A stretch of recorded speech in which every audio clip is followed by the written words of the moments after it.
જય શ્રી કૃષ્ણ મિત્રો, મારા કિચનમાં તમારું સ્વાગત છે। આજે આપણે બનાવીશું આ કાળઝાળ ગરમીમાં મન મગજને ઠંડક આપે તેવું ઠંડુ ઠંડુ શરબત। આ શરબતનો તમે એક ઘૂંટડો પીશો ત્યાં જ તમને શરીરમાં બરફ જેવી ઠંડક આપશે। આ શરબત વિટામિન સી થી ભરપૂર હોવાથી ડિહાઇડ્રેશન અને લૂ સામે રક્ષણ આપે છે। સૌથી મોટી વાત તો એ છે કે શરીરની અંદરની ગરમી અને પિત્તને શાંત કરે છે, સાથે પાચનમાં પણ ખૂબ ગુણકારી છે અને ટેસ્ટી તો ખરું જ। તો ચાલો મારી સાથે આજની રેસીપી શરૂ કરીએ। સૌથી પહેલા શરીરને એકદમ ઠંડક આપે તેવું અને સુપર ટેસ્ટી શરબત બનાવવા માટે મેં અહીંયા 1 કિલો કાચી કેરી લીધી છે। કાચી કેરી તમે ગમે તે વેરાયટીની લઈ શકો છો। મેં કેસર કેરી લીધી છે। કેરીને મેં પહેલા જ સારી રીતના ધોઈને કોરી કરી લીધી છે। પછી તેની છાલ ઉતારવાની છે, ત્યારબાદ તેના મીડિયમ સાઇઝના ટુકડા કરવાના છે।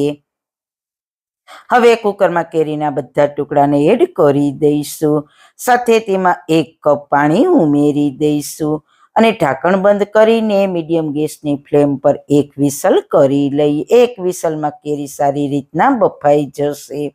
1 વિસલ થઈ જાય એટલે ગેસની ફ્લેમ બંધ કરીને પ્રેશર તેની જાતે પૂરું થાય પછી કુકરનું ઢાંકણ ખોલીશું।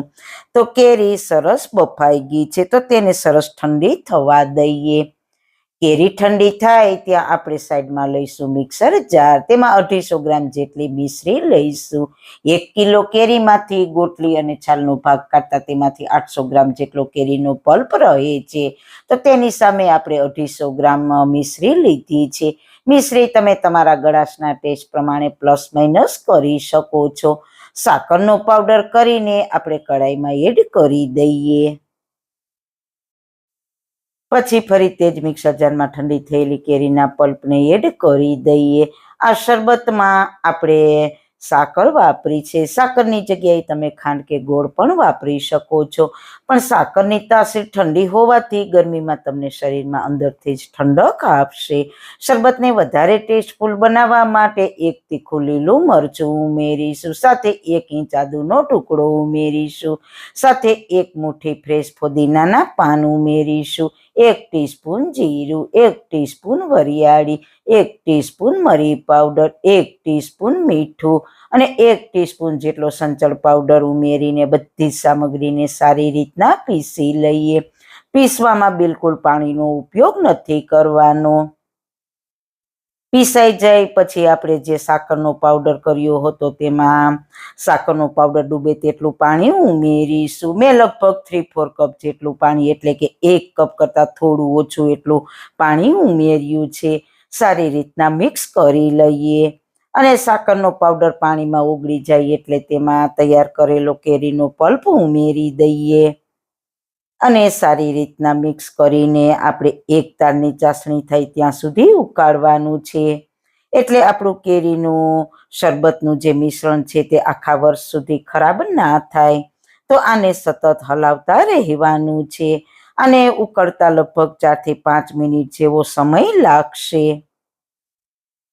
5 મિનિટ પછી તમે જુઓ ચાસણી સાથે કેરીનો પલ્પ સરસ ભળી ગયો છે। તો આ સ્ટેજ પર આ મિશ્રણને ચેક કરીએ તો તમે જુઓ એક તાર બને છે, તેનો મતલબ કે આપણું શરબત પરફેક્ટ તૈયાર થઈ ગયું છે। તો હવે ગેસની ફ્લેમ બંધ કરીને સાકર બિલકુલ જામે નહીં અને એકદમ સ્મૂથ આપણું શરબત રહે તેના માટે આપણે અડધા લીંબુનો રસ ઉમેરીશું।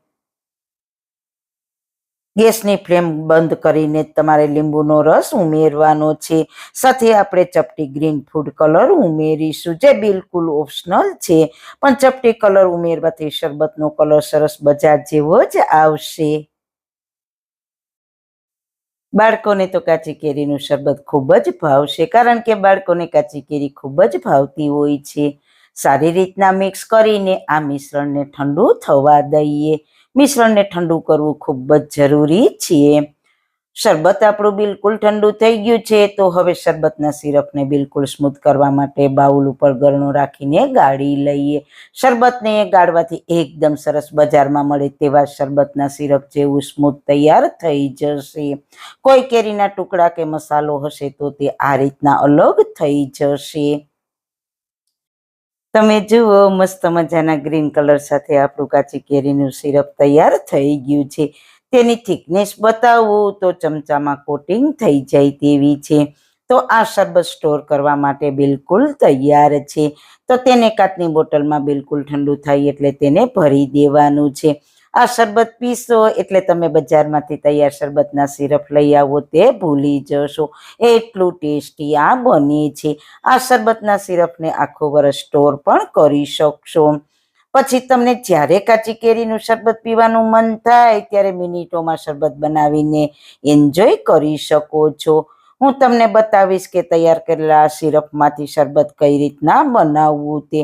તો તેના માટે બાઉલમાં થોડા બરફના ટુકડા ઉમેરીશું. હું અહીંયા 6 ગ્લાસ શરબત તો થાય તેટલું શરબત બનાવું છું. તો શરીરને વધારે ઠંડક આપે તેવા તકમરિયાના બી ઉમેરીશું. તકમરિયા મેં 2 ચમચી 10 મિનિટ પાણીમાં પલાળીને રાખ્યા હતા. હવે તેમાં 6 ટેબલ સ્પૂન જેટલું સિરપ ઉમેરીશું અને ઠંડુ પાણી ઉમેરીશું અને સારી રીતના મિક્સ કરી લઈશું. તો મિત્રો જોતા જ પીવાનું મન થઈ જાય તેવું અને શરીરને ઠંડક આપે તેવું ઠંડુ અને વિટામિન સી થી ભરપૂર કાચી કેરીનું શરબત તૈયાર છે. તો તેને સર્વિંગ ગ્લાસમાં સર્વ કરીશું. આ શરબતને કેરીનો બાફલો પણ કહેવાય છે. આ શરબત તમે એકવાર પીધું તો તમે બજારના તૈયાર બધા શરબત ભૂલી જશો. તો ચોક્કસ એકવાર ટ્રાય કરજો. તો મિત્રો તમારા શરીરને એવું ભોજન આપો જેનાથી તે સ્વસ્થ, સક્રિય અને ખુશ રહે. બસ આજના વિડીયોમાં આટલું જ. તો મિત્રો તમને મારી આજની શાનદાર રેસીપી કેવી લાગી? જો સારી લાગી હોય તો તમારા ફ્રેન્ડ્સ ફેમિલીમાં શેર કરજો અને ચેનલ પર નવા છો તો પ્લીઝ ચેનલને સબસ્ક્રાઇબ કરવાનું બિલકુલ ના ભૂલતા. ફરી મળીશું એક નવી જ રેસીપી સાથે. ત્યાં સુધી બધાને મારા જય શ્રી કૃષ્ણ.